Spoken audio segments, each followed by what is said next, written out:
እስራኤል በሊባኖስና በኢራን እንዲሁም በቀጠናው ላይ አዲስ ጦርነት ሊፈነዳ መሆኑ አይቀሬ መሆኑን ተከትሎ ሀገራት ዜጎቻቸውን እያስጠነቀቁ ሲሆን ኢትዮጵያ በሊባኖስ የሚገኙ ዜጎቿ ከፍተኛ ጥንቃቄ እንዲያደርጉ በዛሬው ዕለት ባወጣችው መግለጫ አስጠንቅቃለች።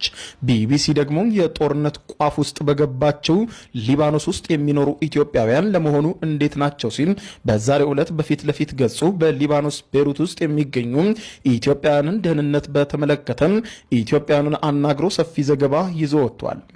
በእስራኤል የሐማስ መሪ እስማኤል ሃኒና የሊባኖሱ ሄዝቦላ የጦር መሪ ፉአድ ቺኩርም መግደሏን ተከትሎ ኢራን በእስራኤል ላይ የበቀል እርምጃ እንደምትወስድ ዝታለች።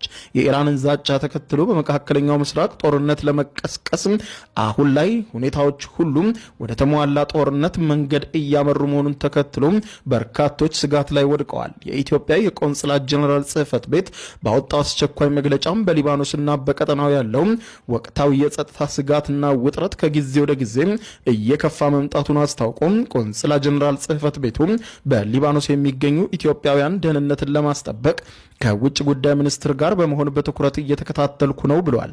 በዚህም መሰረት በሊባኖስ የሚገኘው ቆንስላ ጀነራል ጽሕፈት ቤት ኢትዮጵያውያን ጥንቃቄ እንዲያደርጉ ማንኛውም የተለየ ሁኔታ ሲያጋጥም በቆንስላው የስልክ መስመርና በዋትሳፕ እንዲያሳውቁ ጥሪ አቅርቧል። እንዲሁም